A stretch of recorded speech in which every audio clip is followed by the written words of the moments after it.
Salut à tous. Backseat, c'est le talk show d'actualité politique sur Internet. Si vous voulez nous soutenir, n'hésitez pas à rejoindre le Club Backseat pour 15 € par mois en cliquant sur le lien dans la description. Évidemment, on a envie d'aborder beaucoup de sujets avec vous, mais quand même, il y a un petit côté priorité à l'actu quand même. Suite au développement de ces dernières semaines, Emmanuel Macron, hier soir, a fait une allocution au cours de laquelle il a dit que la Russie était une menace pour l'Europe et pour la France. Est-ce que vous êtes d'accord avec lui sur ce point-là ? Mais en fait, ça dépend ce qu'on appelle menace. Que la Russie mène en France des opérations de déstabilisation, ça a été très largement documenté. Ça peut être des attaques cyber, ça peut être, y compris des campagnes de désinformation. On a eu un certain nombre d'exemples de cela l'année dernière. Je ne sais pas si vous vous rappelez, quand il y avait les étoiles de David sur les murs en pochoir. Bon, on a eu l'information que ça venait et ça participait de campagnes de déstabilisation russe. Donc ça, évidemment que c'est le cas. Maintenant, essayer de dire, comme l'a dit le président de la République hier, qu'en quelque sorte, les troupes russes sont aux frontières de la France... Là, je dis, il faut être un petit peu raisonnable. Il n'a pas dit ça, il a dit qu'ils ne s'arrêteront pas à l'Ukraine. J'ai entendu, les troupes sont proches de nos frontières. J'ai entendu le ministre des Affaires étrangères, M. Barrot, dire chaque jour qui passe, le front se rapproche de la France. Ouais. Bon, heureusement et malheureusement d'un certain point de vue, puisque pour les Ukrainiens, pour l'instant, l'armée russe, elle est bloquée à l'intérieur de l'Ukraine depuis des mois et des mois. Donc je dis pas ça pour sous-estimer les inquiétudes ou les risques. Je dis il faut être un peu conséquent et être un peu cohérent parce que honnêtement, si les troupes russes étaient aux frontières de la France, alors on aurait un grave problème. Et je vois bien le fait qu'elles soient aux frontières de l'Ukraine, c'est un problème moins grave. Mais non, c'est un problème. Mais je vois bien comment le président de la République essaye aussi, et ça je pense que ça n'a échappé à personne hier, d'attiser la peur pour venir nous dire ah bah maintenant il va falloir faire des sacrifices. Il va falloir en payer les conséquences. J'ai entendu le gouvernement du Danemark dire il va falloir mettre la retraite à 70 ans parce que c'est comme ça qu'on va financer nos dépenses militaires. Donc il faut prendre la menace sérieusement, elle est sérieuse, mais il ne faut pas non plus que ça conduise en quelque sorte à alimenter des discours qui sont des discours bellicistes, va-t-en-guerre, qui après vont venir... servir un peu de ce que Naomi Klein appelait la stratégie du choc, c'est-à-dire maintenant, les reculs sociaux que pour l'instant vous n'avez pas voulu accepter, il va falloir les accepter, parce que comme par hasard, quand le président de la République dit ça hier, il dit mais par contre, les augmentations de dépenses militaires, ça sera sans hausse d'impôts. Et dans le discours il n'a pas précisé derrière d'où viendrait l'argent. Il a très très bien précisé. Quand vous dites sans hausse d'impôts, dans le discours macroniste, pour l'avoir vécu dans les discussions budgétaires à l'Assemblée nationale, ça veut dire sans mise à contribution des plus riches, ça veut dire sans taxation des grandes entreprises et des grandes augmentation multinationales. De la dette, vu que la dette ne sera plus comptabilisée dans le. Ça peut être un emprunt aussi. Ça peut être un emprunt des Français. Non, auprès des Français eux-mêmes. Ils avaient évoqué cette hypothèse, mais hier il en a pas parlé. Mais alors oui, j'ai vu que maintenant on nous dit qu'au niveau européen, on suspendrait la règle des 3% pour les dépenses militaires. Ah bah peut-être qu'on aurait pu le faire avant pour les dépenses liées à la transition écologique, au développement de nos services publics. Parce que là, la règle, elle posait pas de problème, elle était indispensable, on pouvait pas la bouger. Et là, par contre, on peut la bouger. Donc moi, je dis attention à comment le risque de guerre, la peur que tout le monde va essayer de diffuser sur le pays, comment ensuite c'est utilisé au service d'un agenda politique national. Je précise que vous êtes député des Bouches-du-Rhône et que vous siégez à la commission de la Défense, justement. J'ai une question quand même précise pour vous. L'éventualité de la présence de troupes françaises sur le sol ukrainien dans le cadre d'un cessez-le-feu ou d'une paix qui serait signée entre Volodymyr Zelensky et Vladimir Poutine. Qu'est-ce que vous en pensez ? Moi, je dis que... Alors, d'abord, je vais répondre à votre question, mais le président de la République hier...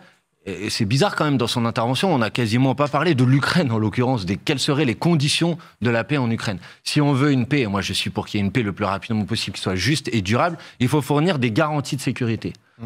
C'est-à-dire l'Ukraine, à juste titre, doit pouvoir disposer de garanties que cette paix ne se traduit pas par une nouvelle guerre dans 3 mois, dans 6 mois ou dans 1 an.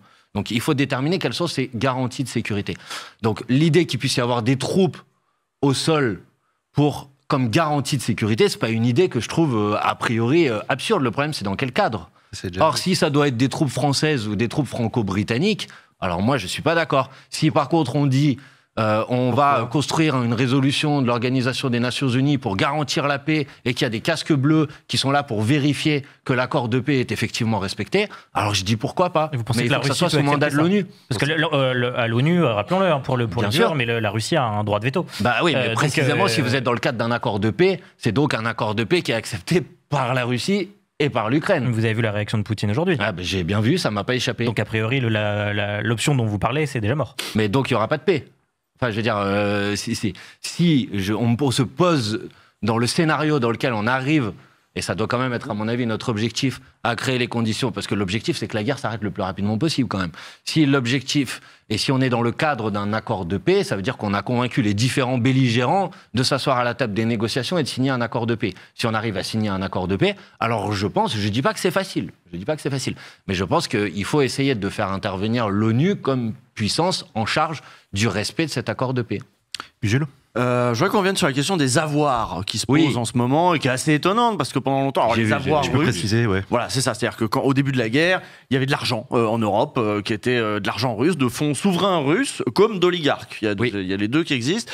On les a bloqués. On n'a pas tapé dedans. On a tapé dans les dividendes. On les a gelés en fait. On les a gelés. Intérêts, on les a utilisés pour financer utilisé les dividendes. Ça, on avait le droit apparemment parce qu'il y a des questions de droit international qui se posent et qu'on peut pas faire n'importe quoi avec les avoirs bloqués.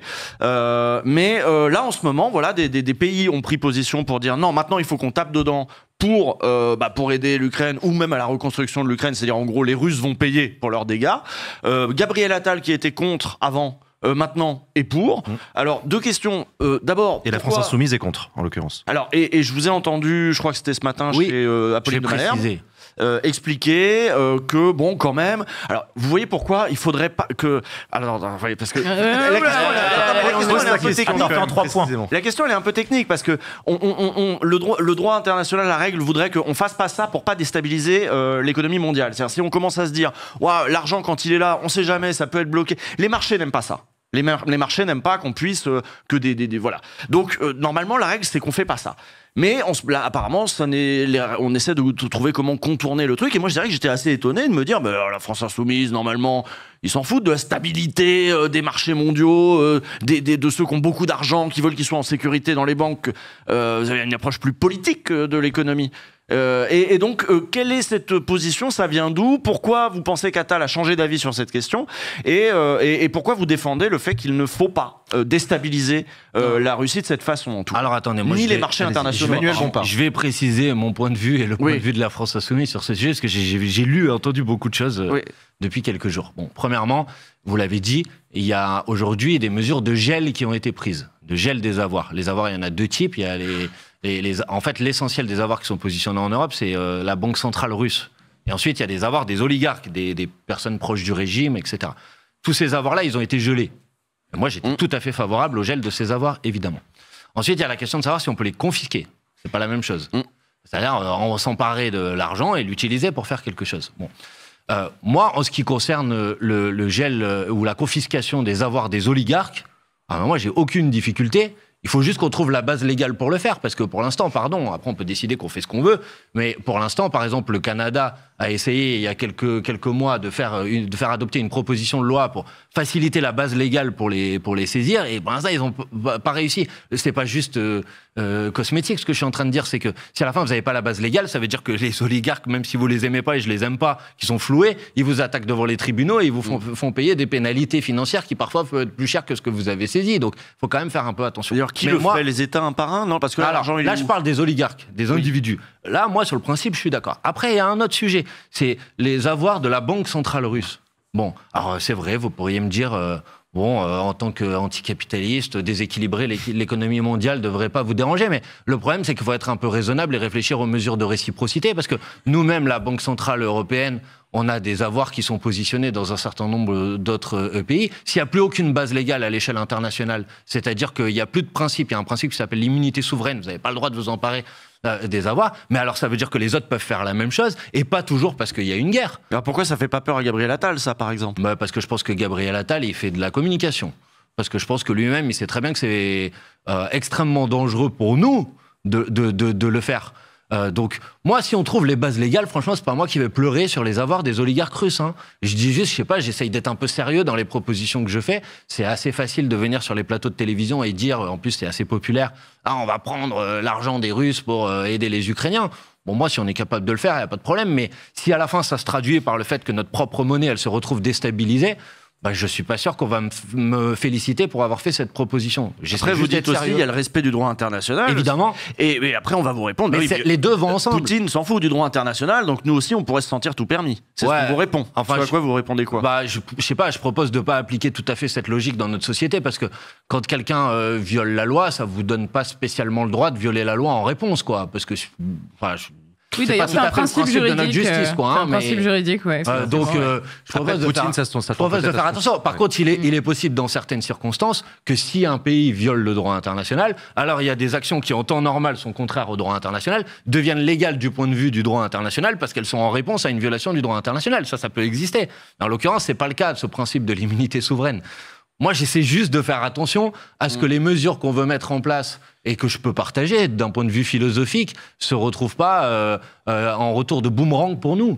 Il y a une question qui était quand même assez sous-jacente dans le propos d'Emmanuel Macron d'hier, lorsqu'il parlait d'agir en européen. Il adore cette expression, mais plus profondément que ça, c'est l'idée de la construction d'une Europe de la défense. Oui. Il se trouve que vous êtes radicalement opposé à l'idée d'une Europe de la défense. J'ai relu tous les billets de blog de Jean-Luc Mélenchon qui dit tout le mal qu'il pense de cette idée. Est-ce que c'est une position que vous défendez toujours aujourd'hui? Est-ce qu'elle peut évoluer à l'avenir? Quelles pourraient être les conditions d'une bonne Europe de la défense? Bon, c'est la bonne question, parce que moi, je suis évidemment pas opposé au principe de coopération de défense en matière européenne. Il y a plusieurs problèmes dans ce qu'on appelle l'Europe de la défense aujourd'hui. Le premier problème, c'est qu'aujourd'hui, et c'est dans les textes et même dans les traités européens, l'Europe de la défense, elle est perçue comme étant ce qu'on appelle le pilier européen de l'OTAN. Donc, vous pouvez pas en même temps dire...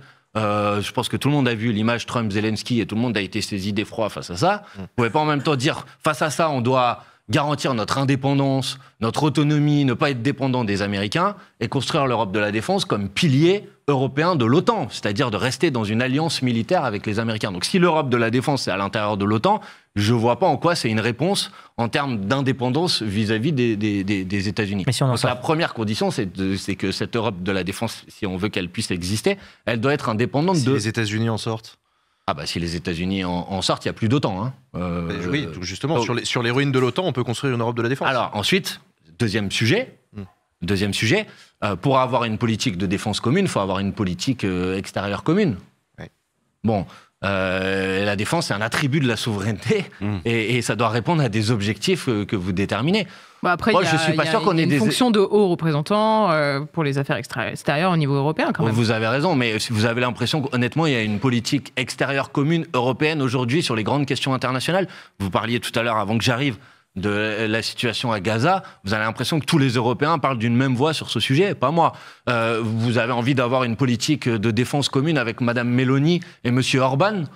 Perso, je suis assez dubitatif. D'ailleurs, on se retrouve à parler avec les Anglais qui pourtant sont sortis de l'Union européenne. Donc c'est pas exactement les frontières de l'UE, cette Europe de la défense à laquelle on commence à réfléchir. Mais donc c'est pour ça, moi, que l'idée qu'on puisse avoir des coopérations en se disant on va se mettre à plusieurs pour avoir des programmes communs. Et évidemment, d'ailleurs, on le fait déjà en fait.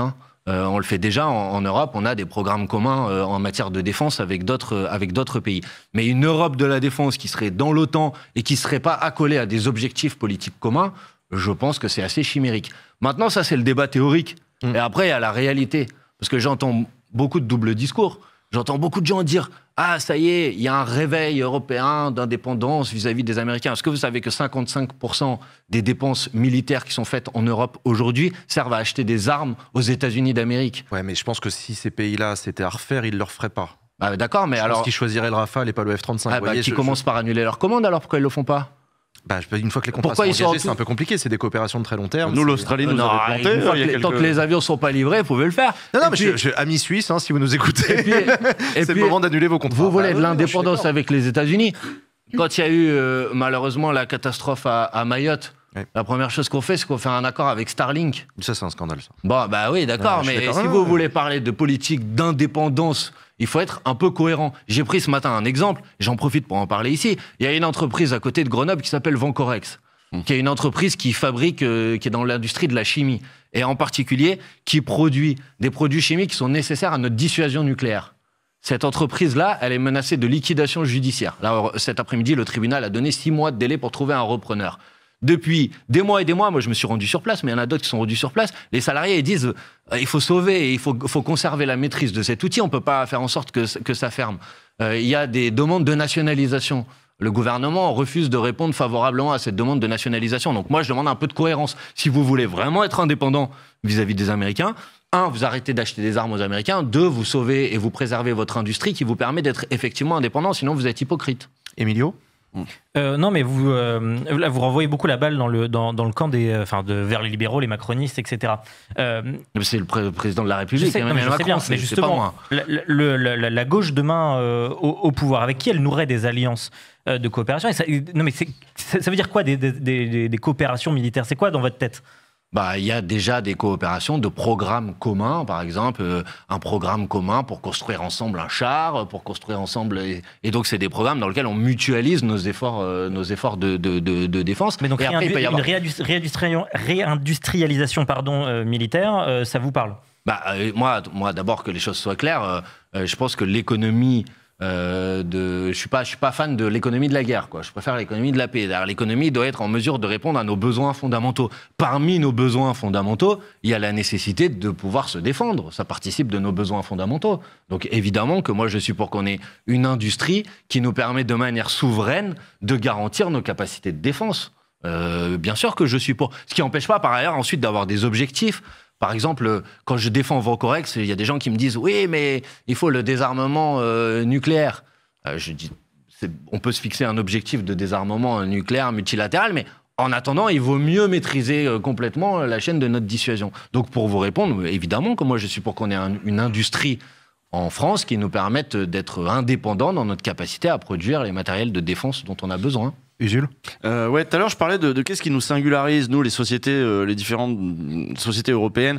Donc là, on a un assaut, on est pris un peu en sandwich entre des Russes dont on a dit tout à l'heure qu'ils sont très agressifs sur le terrain de la propagande en interne, aussi chez nous, dans nos pays, pour nous déstabiliser, pour faire monter l'extrême droite notamment. Et là, maintenant, les États-Unis qui nous font pareil, le fameux discours de J.D. Vance à Munich, qui vient nous dire, et donc il y a une attaque contre notre modèle démocratique, et qui d'ailleurs est liée, j'ai envie de dire, s'il y avait une autre singularité, j'en ai pas parlé tout à l'heure, mais des sociétés européennes, c'est aussi des services publics forts. Et ce serait ça qui nous singularise, c'est cet espace-là, droit démocratique, c'est-à-dire droit de l'homme et liberté individuelle, et des services publics forts. C'est un peu ça qui nous singularise. On a des alliés pour faire perdurer ce modèle-là qui pourrait être mis à bas par ces deux grosses puissances à côté qui voudraient bien que ça tombe, parce que pour les marchés américains, ce sera très bien, pour les ambitions impérialistes de la Russie, ce sera très bien aussi. C'est qui nos alliés pour faire vivre ce modèle-là?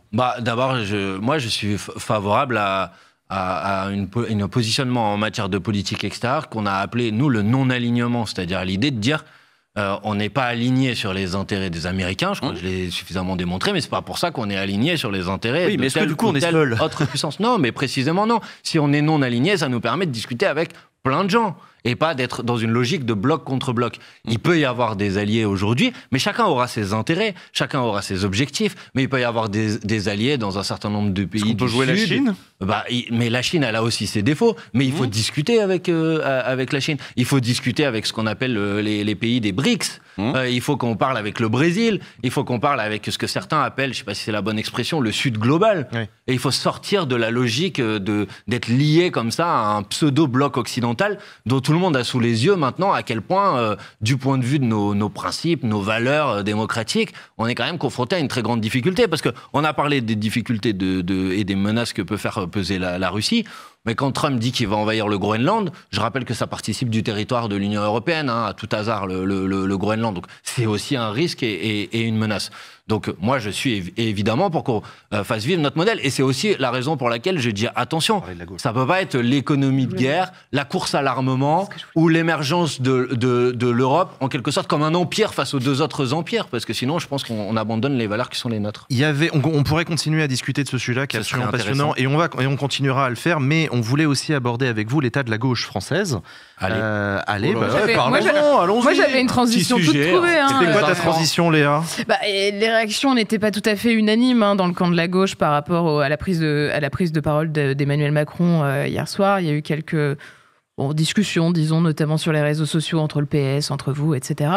Est-ce que vous pensez, déjà qu'effectivement l'état de la gauche n'est pas jojo, est-ce que vous pensez que la situation actuelle, et c'est notamment ce qui est en train de se passer, la prise de parole d'Emmanuel Macron, vient encore mettre davantage d'huile sur le feu de ce qui se passe à gauche et de la désunion En gros, on a les insoumis, les communistes d'un côté et les écolos et les socialistes de l'autre sur ce sujet. C'est un peu caricatural de ma part, mais vous avez l'idée, quoi. Moi, je pense qu'on a été capable de démontrer. D'ailleurs, la dernière fois que je suis venu sur votre plateau, c'était pendant la campagne des élections législatives, le NFP. C'était tout nouveau à l'époque. Et on a fait la NUPES après 2022. Donc, je pense qu'on a été capable de démontrer que si on a de bonne volonté, y compris sur des sujets sur lesquels parfois on peut avoir des désaccords, c'est pas la fin du monde. On peut être capable de trouver des propositions communes pour les dépasser. Donc, moi, j'ai aussi entendu des gens dire, et là, tout le monde à gauche dire la même chose de ce point de vue-là, même s'il peut y avoir des nuances sur la réponse de Macron, il ne peut pas être question qu'à la fin, ça se traduise par des reculs sociaux, il ne peut pas être question que ça se traduise par l'allongement de l'âge de départ à la retraite. Donc, je pense qu'on peut avoir des points communs. Après, je ne vais pas esquiver le sujet. On a effectivement une divergence qui est fondamentale aujourd'hui, qui est, en quelque sorte, quelle gauche il faut pour lutter contre la progression qu'on voit à l'échelle mondiale, en vérité, de l'extrême droite. Et je pense que c'est important d'essayer d'aborder cette discussion, indépendamment des appels parfois un peu creux au rassemblement et à l'unité. L'unité, ça se fait sur un contenu politique. Quel est le contenu politique qui permet de faire face à la montée de l'extrême droite? Qu'est-ce qu'on observe partout dans le monde? On observe, franchement, une fascisation, et une nouvelle étape du capitalisme qui se tourne de plus en plus vers une option libertarienne. C'est venu de Milei en Argentine, Trump, Musk, qui essaye maintenant, y compris, de mettre ses doigts dans les élections en France, on l'a vu dans les élections législatives en Allemagne. Face à ce modèle-là, quelle offre, quelle proposition à gauche permet d'y faire face?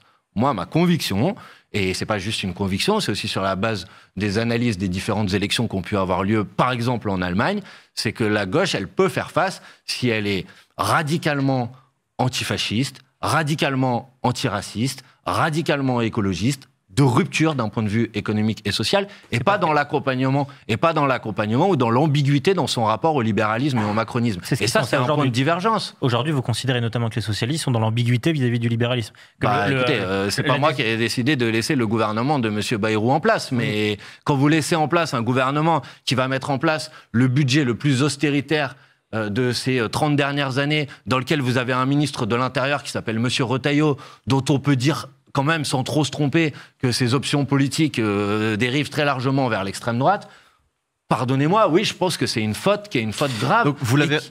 Pardon, non, allez-y. Vous l'avez rappelé, effectivement, ça a été le casus belli de cet hiver à gauche, c'était le budget. Les socialistes ont refusé de censurer le gouvernement, à la différence de tout le reste du NFP. 2 semaines plus tard, ça s'est un peu rabiboché à l'occasion du vote d'une même motion de censure par toute la gauche, mais qui n'a pas été adoptée faute des voix du Rassemblement national. Léa, tu l'as rappelé, effectivement, le dossier ukrainien vient rajouter aussi une petite division, mais qui est pas forcément insurmontable. Non, il y a une question aussi de relation entre les deux familles que sont la France Insoumise et les socialistes. Il y a 15 jours, à votre place, on recevait Jérôme Guedj, le socialiste, et écoutez ce qu'il disait. Il n'y aura plus jamais d'alliance entre LFI et le PS. Pourquoi? Parce que d'un côté, j'imagine mal les LFI venir proposer, suggérer, quémander une alliance avec le Parti socialiste dont ils pensent qu'il est allié avec le RN. Et dans la cohérence des socialistes, c'est aussi, et je le dis très clairement, il y en a marre de se faire chez dans les bottes matin, midi et soir. C'est-à-dire qu'au bout d'un moment, dès qu'on n'est pas aligné sur leur position, on est des sociotraites. Voilà, donc ça c'était du côté des socialistes. Maintenant qu'on a le plaisir de vous avoir sur le plateau, Manuel Bompard, est-ce que vous confirmez qu'il n'y aura plus jamais d'alliance avec les socialistes? Mais bon, d'abord... Pardonnez. C'est de chier dans les bottes. D'abord, pardonnez-moi. Moi, j'essaye d'être précis dans ce que je dis. J'ai dit à quel point je considérais que la décision du Parti socialiste de ne pas censurer le gouvernement était une faute grave. J'ai donné une explication de pourquoi. On peut être d'accord, pas d'accord avec moi. Je donnais une explication. J'ai pas dit que le Parti socialiste était allié avec le Rassemblement national. Juste une précision. À ce moment-là, il était questionné à l'affiche qui avait été publiée puis supprimée. Attendez, je finis. Mais même cette affiche ne dit pas ça. Il mettait sur un même plan Olivier Faure et Marine Le Pen. Alors j'ai oublié quel était le sous-titre, mais il sous-entendait les nouvelles alliances. Donc excusez-moi, ça veut dire qu'il y a... Enfin, c'est littéral, hein. Les nouvelles alliances avec la gueule de Le Pen et de Faure, a priori... il y a eu des procès, ça n'a pas été validé, c'est parti quand même. On n'est pas sur... je vous parle franchement, on n'est pas sur BFM TV ici, non. Et je pense que tout le monde sait très bien que personne à la France Insoumise n'a jamais considéré que le Rassemblement National et le Parti Socialiste étaient la même chose. Donc il faut pas dire n'importe quoi. Par contre, ce qui est vrai, et que j'ai pas de problème à redire sur ce plateau, parce que c'est factuel, c'est que si le gouvernement de François Bayrou a pu rester en place, c'est parce que le Parti Socialiste d'un côté, d'accord, d'un côté, le Rassemblement National de l'autre, c'est deux côtés différents, je les mets pas sur le même plan, je dis pas que c'est la même chose, ont décidé de ne pas le censurer. C'est factuel, c'est une information que tout le monde peut vérifier, et ça prête pas à polémique. Donc je précisais ce point-là, parce que moi j'essaye d'être précis dans ce que je dis. Pour le reste, pardon, hein, là je veux pas être désagréable, mais Jérôme Guedj, quand il a été candidat aux dernières élections législatives, il l'a pas été sous l'étiquette du mouvement effectivement. Non, mais là c'est personnel sur ce qu'il dit. Non, c'est pas personnel. Ce que je veux dire, c'est que je suis pas sûr que ça soit la personne au Parti Socialiste la mieux placée pour parler au nom de la stratégie d'alliance du Parti Socialiste. Bon, du coup, je voulais rebondir. Je voulais juste rebondir du coup sur une question. Là, il y a des. Allez-y. Pardon. Il y a des élections assez importantes qui arrivent quand même en 2026.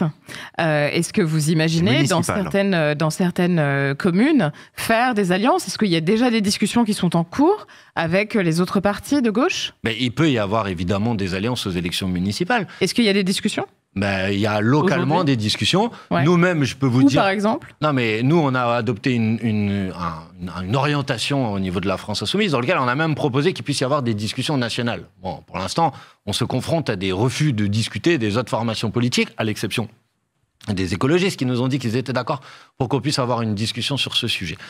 Donc ça, c'est pour être très factuel. Après, localement, parfois ça discute tous ensemble, parfois ça discute entre les insoumis et les écologistes, parfois entre les insoumis et les communistes. Ça, c'est des discussions qui se font locales. Et elles se font sur quoi? Elles se font sur la base du contenu programmatique qu'il y a dans les villes. On n'est pas candidats ensemble ou pas ensemble parce qu'on s'aime bien ou parce qu'on s'aime pas bien. La question, c'est est-ce qu'on porte les mêmes choses et est-ce qu'on pense que c'est ce qu'on a besoin pour ces communes-là. Moi, je veux dire, je suis député de Marseille. À Marseille, il y a un certain nombre de choses qu'on a envie de voir pour la ville et que pour l'instant, la municipalité sortante, de notre point de vue, ne met pas en place. Par exemple. Parce qu'en fait, vous voulez que je vous donne un exemple très concret? Il y a les insoumis iront challenger les socialistes, notamment à Paris, à Lille, à Montpellier, à Marseille. C'est quoi le problème avec les mairies socialistes? C'est quoi que vous voudriez voir dans ces villes-là? Je vous donne juste un exemple. Après, moi, je suis pas là pour faire la campagne d'élection municipale de Marseille, mais par exemple, la liste qui a gagné la mairie de Marseille de gauche en 2020 a fait campagne sur la remunicipalisation des cantines scolaires, c'est-à-dire faire en sorte que ça soit plus la Sodexo qui s'occupe des cantines. Bon, il y a quelques semaines, la mairie de Marseille vient d'annoncer le renouvellement des contrats avec la Sodexo pour les cantines scolaires. Alors ils n'ont pas fait campagne que sur ça, quand même. Non, mais oui, mais précisément, excusez-moi, si je prends un exemple... Non, mais oui, on vous demande des exemples. Qui illustre, mais évidemment... Non, mais vous dites qu'ils ont fait campagne essentiellement sur ça. C'est quand même pas essentiellement sur ça. Non, ils n'ont pas fait uniquement sur ça, mais ça faisait partie des points forts de leur programme municipal. Moi, je suis pas d'accord pour que ce soit la Sodexo qui continue à s'occuper des cantines scolaires de nos gamins. Mais stratégiquement, est-ce que vous avez les moyens? Est-ce que vous pensez vraiment de manière très objective que la France Insoumise aujourd'hui, votre parti, a les moyens de remporter des élections au niveau local, sans alliance? Je pense que dans un certain nombre de communes, on peut être les mieux placés pour le faire. Mais attendez, il y a 2 tours dans une élection municipale. Vous m'avez posé la question de savoir si au premier tour, il pouvait y avoir des listes communes. Je vous ai dit, dans certains endroits, il peut y avoir des listes communes, dans d'autres, il n'y aura pas des listes communes. Puis après, il y a un deuxième tour. Et je pense que, globalement, tout le monde à gauche préfère toujours que ça soit une municipalité dirigée par la gauche que par la droite ou par l'extrême droite. Donc... la question que vous me posez, c'est qui est susceptible d'arriver en tête au premier tour dans telle ou telle commune? Non, c'est les électrices et les électeurs qui le trancheront. Vous, en tant que coordinateur du parti, moi, je pense que oui. J'essaie d'avoir. Moi, je manque de visibilité. C'est une question qui est vraiment assez innocente. Moi, j'ai le sentiment que la France Insoumise n'a pas une implantation territoriale très forte par rapport à d'autres partis, comme par exemple le Parti Socialiste et un peu aussi les écolos aujourd'hui. Donc, la question que je vous pose, c'est est-ce que vous pensez que stratégiquement, sans alliance, même peut-être dès le départ, vous avez la possibilité de remporter tout seul des municipalités? Je pense qu'on a évidemment la possibilité de remporter des municipalités en présentant parfois des listes insoumises seules au premier tour. Parfois, ça peut être des listes avec d'autres. Et ensuite, je conteste pas votre constat. Il est juste, la France Insoumise, c'est un jeune mouvement. Et du point de vue du nombre d'élus locaux, du nombre de municipalités sortantes, évidemment, la France Insoumise a moins d'élus ou de maires que le Parti Socialiste ou que Europe Écologie Les Verts, ça c'est vrai. Mais c'était aussi lié à une stratégie en 2020 que d'enjamber un petit peu les élections municipales. Ça vous intéressait pas plus que ça en 2020, vous étiez focalisé sur 2022. J'ai l'impression que vous faites un autre choix stratégique pour 2026. Bah, je pense que le mouvement, c'est vrai, le mouvement il a grandi aussi. En 2020, la France Insoumise, ça avait 3 ans. Donc il fallait aussi construire des équipes locales, il fallait aussi structurer des équipes locales. Le fait d'avoir des députés aussi, et le fait d'avoir plus de parlementaires, territorialement, ça ancre territorialement, ça aide. On évolue, quoi, et c'est plutôt bien d'évoluer, je crois. Les municipales, c'est 2026, mais je crois pas me tromper en disant que vous souhaitez toujours une dissolution. Bah, moi, une destitution, certes, mais une dissolution aussi. Ou une présidentielle anticipée, quoi. Non, mais peu importe. En réalité, ma question, c'est si des législatives ont lieu, là, dès que c'est possible, en juillet prochain, est-ce que vous pensez que la gauche a intérêt à y aller séparée ? Ou est-ce que ça part à la catastrophe pour tout le monde et c'est Bardella le Premier ministre ? Mais moi, mon objectif, c'est pas d'y aller séparé. Mais mon objectif, c'est d'y aller sur une option politique et une option politique claire. Or, vous pouvez pas C'était clair, le NFP. Attendez, oui, le NFP, c'était clair. Mais vous ne pouvez pas avoir, pour vous donner juste un exemple concret, vous pouvez pas avoir dans la même coalition des gens qui sont dans l'opposition au gouvernement actuel et des gens qui sont dans le soutien sans participation au gouvernement actuel. Ils sont pas dans le soutien. Écoutez, ils ont présenté une motion de censure que vous avez votée vous-même. Oh, franchement, vous voulez vraiment qu'on parle de cette motion de censure parce que les AO là franchement. Attendez, parce que la France Insoumise a jamais déposé de motion de censure tout en sachant qu'elle serait pas votée. Non. Parce que ça, sur la 85%, il n'y a aucune chance que ça passe. Hein. Non, mais la France Insoumise n'a jamais déposé une motion de censure en disant avant même le vote de la motion de censure que si elle avait une chance d'être votée, on la retirerait. Non, ça c'est François Hollande qui l'a dit, pas Olivier Faure ni Boris Vallaud. Ouais. Puisque alors, vous disiez que Jérôme Guedj tout à l'heure, alors je sais pas, c'est qui ? C'est vous qui choisissez qui a le droit de parler au nom du Parti Socialiste ou pas ? En l'occurrence, le président du groupe et le chef du parti, oui, a priori, ont plus de légitimité que François Hollande. Si vous voulez, c'était François Hollande, c'était pas Olivier Faure. Mais sincèrement, franchement, ne prenons pas les gens pour des imbéciles. Si vous vouliez faire tomber le gouvernement de Bayrou, fallait voter une motion de censure sur le budget ou sur le budget de la sécurité sociale. Pas venir inventer, une fois que les 5 motions de censure qui ont du poids sont passées, une dernière motion de censure dont vous savez très bien que ceux qui doivent la voter pour que le gouvernement est renversé ne vont jamais la voter. À un moment, il ne faut pas prendre les gens pour des imbéciles. Vous avez le droit d'être dans l'idée qu'il vaut mieux un gouvernement, même Bayrou, il vaut mieux un mauvais budget. Vous avez le droit. Pour vous, ça rend impossible l'union ? Non, je ne dis pas ça. Je dis que à partir du moment où le Parti Socialiste est dans cette position-là, je ne vois pas comment il est possible d'avoir des listes communes avec eux. Mais pardon, la gauche, ça ne se réduit pas à la France Insoumise et au Parti Socialiste. Vous avez dit qu'il s'excluait du NFP comme si il y avait des cartes et comme si c'est vous qui les distribuiez. Non, moi j'ai pas dit ça. J'ai dit que le lien avec... C'était l'une de Politis. Hein. J'ai dit que le lien avec eux, j'ai dit que la partenariat, la coalition entre nous et eux, elle était rendue impossible par le fait qu'ils étaient dans le soutien sans participation au gouvernement. Toute personne qui ne votera pas. J'ai dit se mettrait à distance des engagements du nouveau Front Populaire. Ah bah oui, et je peux l'argumenter si vous voulez, parce que quand vous faites campagne sur l'idée qu'il faut développer les investissements dans la transition écologique, dans les services publics, et que 6 mois plus tard, vous laissez passer un budget qui fait des coupes historiques dans le budget de l'écologie ou dans le budget du logement, oui, de mon point de vue, vous vous mettez à distance des engagements que vous avez pris devant les électrices et les électeurs. Allez, dernière question sur l'Union, mais on va essayer de faire une question plus politique avec ça.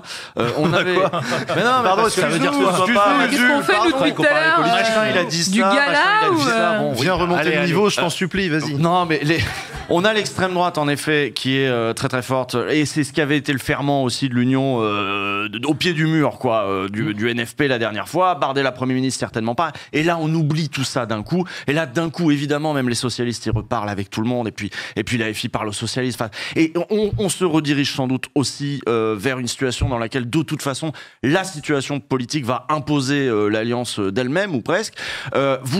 Est-ce que c'est un peu la stratégie, c'est-à-dire c'est un peu. Est-ce que vous pensez aussi déjà que cette situation politique va imposer de toute façon l'alliance ?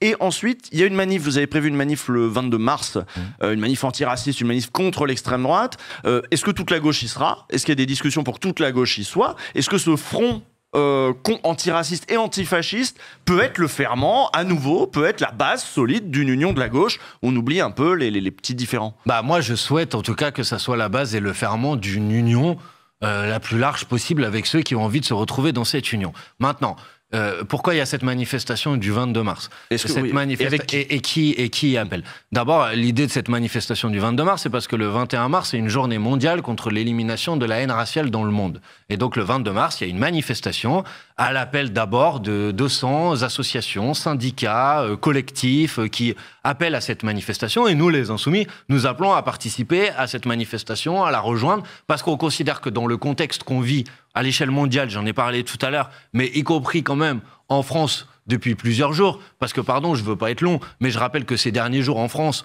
on a quand même une élue qui est menacée de déchéance de nationalité, un journaliste qui n'est pas spécialement mon journaliste de prédilection, qui se fait couper d'une antenne parce qu'il tient des propos qui sont juste vérifiés d'un point de vue historique, un ministre comme M. Retailleau qui reprend toutes les propositions de l'extrême droite, un militant CGT qui se fait poignarder, un militant CGT qui se fait poignarder, et des gens qui crient Paris est nazi dans les rues. Et je pense que dans ce pays, il y a plein de gens qui ont envie de réagir face à ça. Et donc la manière de réagir face à ça, c'est pas la seule, mais là, celle qu'on a aujourd'hui, parce que pour l'instant, les élections, il n'y en a pas, la manière qu'on a de réagir aujourd'hui, c'est d'aller dans la manifestation. Donc moi, je profite du micro pour passer le message à tout le monde en disant le 22 mars, il va y avoir des manifestations dans toutes les villes, regardez où c'est et venez, parce que c'est le moment de dire stop, c'est le moment de la riposte populaire face à cette fascisation et ce sentiment que l'extrême droite, en quelque sorte, elle peut parader, elle peut faire ce qu'elle veut, et elle bénéficie d'une complicité et elle bénéficie d'une indulgence des pouvoirs en place qui est juste inacceptable. Donc là, c'est notre moment, donc il faut y aller, il faut être là ce jour-là. Au-delà de la manif, vraie question. Et sur le PS et compagnie, là.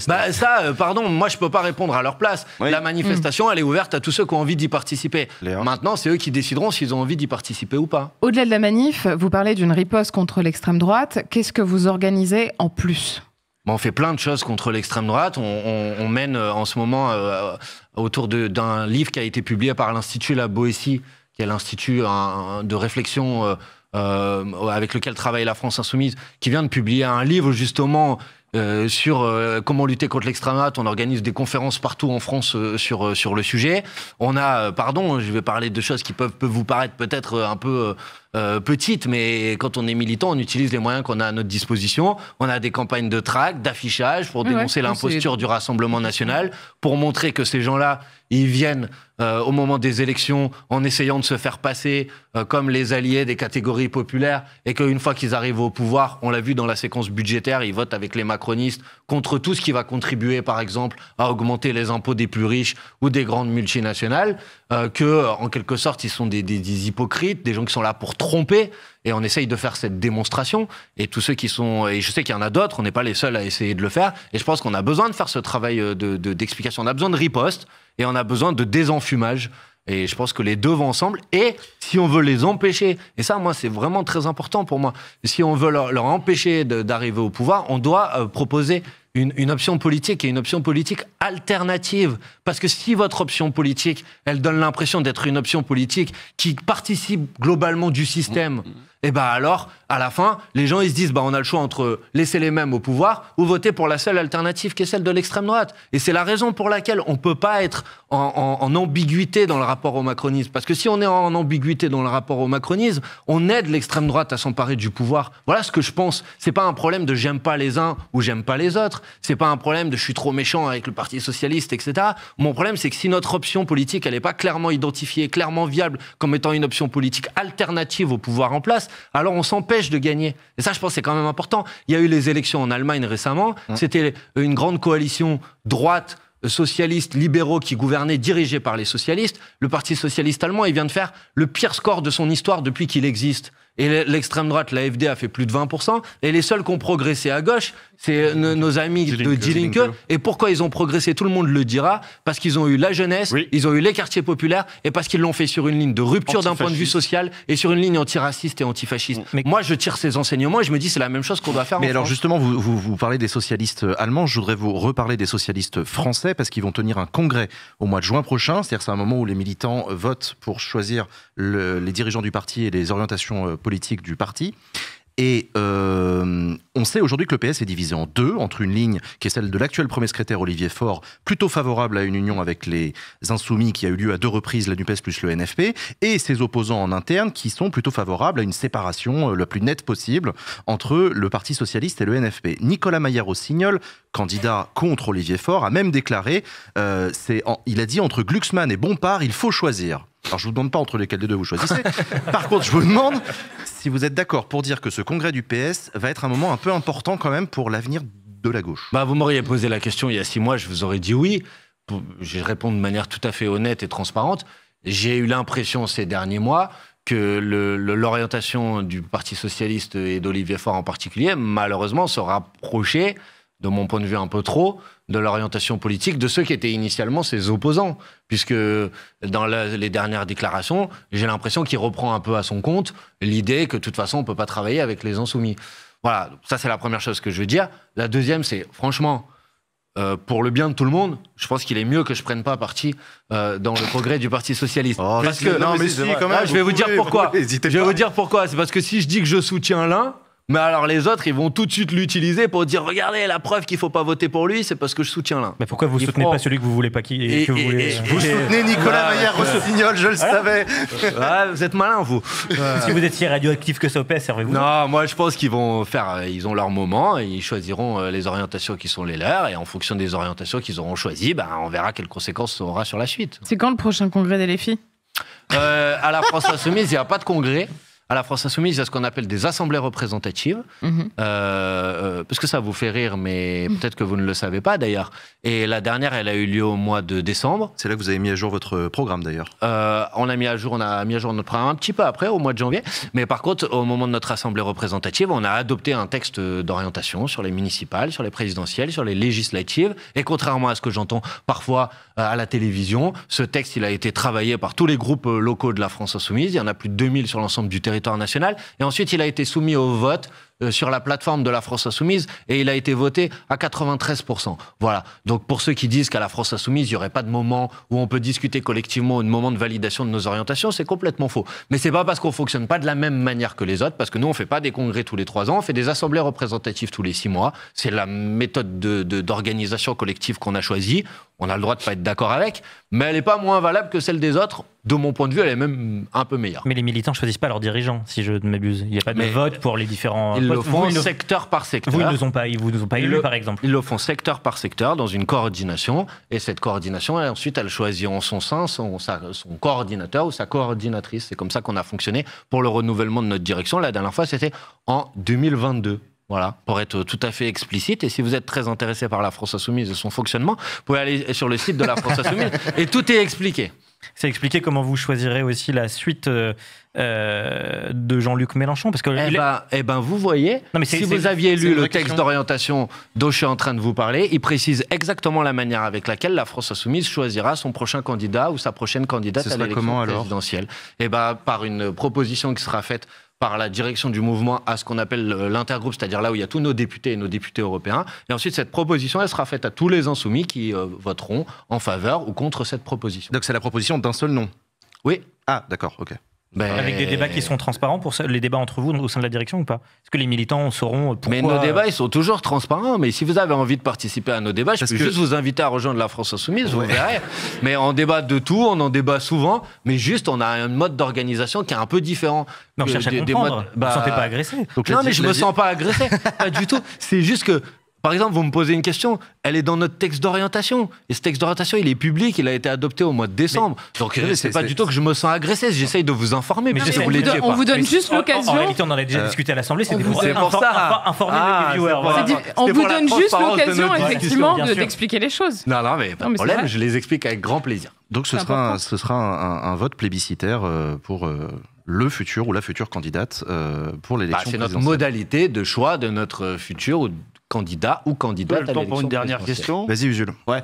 Y a un sujet qui a été au cœur de l'actu ces derniers temps. Il y a eu la fin de C8 et tout. On parle de montée de l'extrême droite. Il y a aussi la montée du groupe Bolloré. Qu'est-ce qu'on fait de l'Arcom ? L'Arcom, dont certains étaient contents, se disaient tiens, ils ont censuré. Ah, c'est bien. D'autres qui disaient l'Arcom a censuré, c'est horrible. Je crois qu'il y a un des problèmes avec l'Arcom, c'est quand même son mode de désignation des gens qui sont dedans. Ce serait quoi donc question ouverte. Ce serait quoi une autorité de régulation qui ferait bien son travail, qui serait représentative et dans lequel on pourrait avoir confiance, y compris pour bien faire ce travail de régulation et le faire de manière légitime. Ça serait quoi une bonne régulation ? Merci. Je pense qu'il pourrait y avoir au moins... J'en sais rien, il n'y a pas de proposition dans le programme de la France Insoumise sur ce sujet. Je pense même que ça manque de travail à gauche. Mais il pourrait par exemple y avoir une émanation des journalistes, il pourrait y avoir une émanation des téléspectateurs, il pourrait y avoir une structure qui est chargée de vérifier Parce que quand même, il y a eu beaucoup, j'en profite, il y a eu beaucoup d'hypocrisie dans ce débat quand même, sur la fermeture de C8. Alors moi, franchement, voir la droite et l'extrême droite, qui pendant des années et des années, à longueur de plateau, dit que la justice est trop laxiste avec les multirécidivistes et qui refuse qu'une chaîne qui a reçu plus de 20 signalements pour avoir des pratiques qui ne respectent pas les règles d'attribution des fréquences, au bout d'un moment, on leur dise bah, vous pouvez pas avoir votre fréquence, et les voir tous pleurer, couiner, en disant que c'était une remise en cause de la liberté d'expression, les mêmes qui nous poursuivent pour apologie du terrorisme quand ce qu'on dit, ça ne leur convient pas, et ensuite voir monsieur Hanouna venir nous dire qu'il allait pleurer pour les 200 salariés de C8, comme si M. Hanouna, il en avait quelque chose à faire des salariés de C8. Franchement, j'ai trouvé cette séquence dégueulasse d'hypocrisie, pardonnez-moi du terme. Non, donc, moi, je dis franchement, oui, la chaîne, elle n'a pas respecté ses obligations, et c'est normal que les chaînes, elles aient des obligations. Et quand une chaîne, elle ne respecte pas ses obligations, c'est normal, non pas qu'elle soit fermée, parce qu'elle n'a pas été fermée, juste qu'elle n'ait pas la fréquence pour pouvoir continuer à diffuser, parce que cette fréquence, en fait, elle est conditionnée à des conditions. Et ensuite, s'ils décident de fermer la chaîne sur cette base-là, c'est le groupe Bolloré qui a laissé tomber les 200 salariés, c'est pas l'Arcom. Je suis pas là pour défendre l'Arcom, j'ai plein de critiques à leur faire, mais sur ce sujet, je trouve la manière avec laquelle il y a toute une partie de la classe politique, et y compris du gouvernement en France, qui est venu pleurer des fausses larmes sur la liberté d'expression, franchement, ça m'a écœuré. Et je rappelle que l'Arcom est attaqué par l'extrême droite qui veut sa suppression, qui, comme d'autres autorités, ils veulent tout déréguler de toute façon. Mais bon, vous êtes d'accord, on peut quand même réfléchir à comment ça pourrait être plus efficace. Oui, carrément, non, sans se joindre. D'où la question, ça peut être un angle de réflexion. Et comment on pourrait faire une autre Arcom, quoi. On était pour un conseil de déontologie dans les médias, plus large, qui permette aussi parfois, parce que quand il y a quelque chose de faux dans les médias, aujourd'hui, vous avez peu de moyens démocratiques pour pouvoir dire, bah, c'est pas normal, c'est pas pour les contrôler, c'est pas pour quand même vérifier que les règles, elles puissent s'appliquer. Le problème de la déontologie, c'est qu'aujourd'hui, il y a des conseils déontologiques qui sont notamment pour les avocats, c'est l'ordre des avocats ou l'ordre des médecins, c'est des professions qui sont libérales. Aujourd'hui, les journalistes ne sont pas des professions libérales, c'est-à-dire qu'elles répondent à un emploi. Ce sont des salariés. Il y a des pays où il y a des conseils de déontologie pour les médias. Ça pose une question. Ça peut poser une question, mais moi je trouve que ce serait quand même bien qu'il puisse y avoir un cadre de cette nature. Maintenant, si on veut faire un vrai débat sur les médias et la concentration de la presse, la propriété de la presse, les droits des journalistes aussi, pas seulement leur taper sur les doigts. On est à côté du sujet si on pose pas la question de l'hyperconcentration, si on pose pas la question d'une loi de déconcentration dans les médias pour que ça puisse pas être le même propriétaire qui possède quasiment tous les médias. Ça sera des mesures qui seront des mesures fortes. Mais ça serait un débat à part entière. Eh ben on vous réinvitera à ce moment-là. Merci beaucoup Manuel Bompard d'être venu sur le plateau de Backseat.